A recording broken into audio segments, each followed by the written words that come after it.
ಸ್ವಾಮೀಜಿಯವರ ಆಶೀರ್ವಚನವನ್ನು ಕೇಳ್ತಾ ಇದ್ರೆ ಇನ್ನಷ್ಟು ಕೇಳಬೇಕು ಅನಿಸ್ತಿತ್ತು.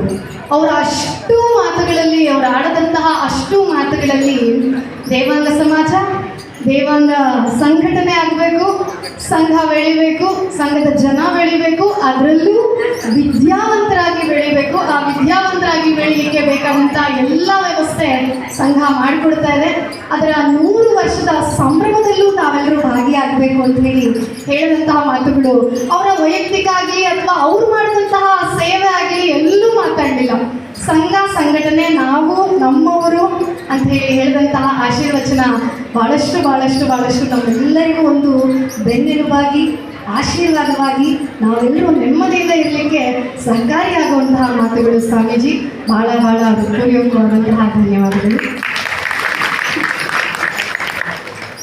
ಸ್ವಾಮೀಜಿಯವರಿಗೆ ಈಗ ಒಂದು ಕಿರ್ಕಾಣಿಕೆ ದಯಮಾಡಿ ಕನಕ ಪುರಂದರ ದಾಸಿಮಯ್ಯನ ಸಂಘದ ಆರಾಧನೆ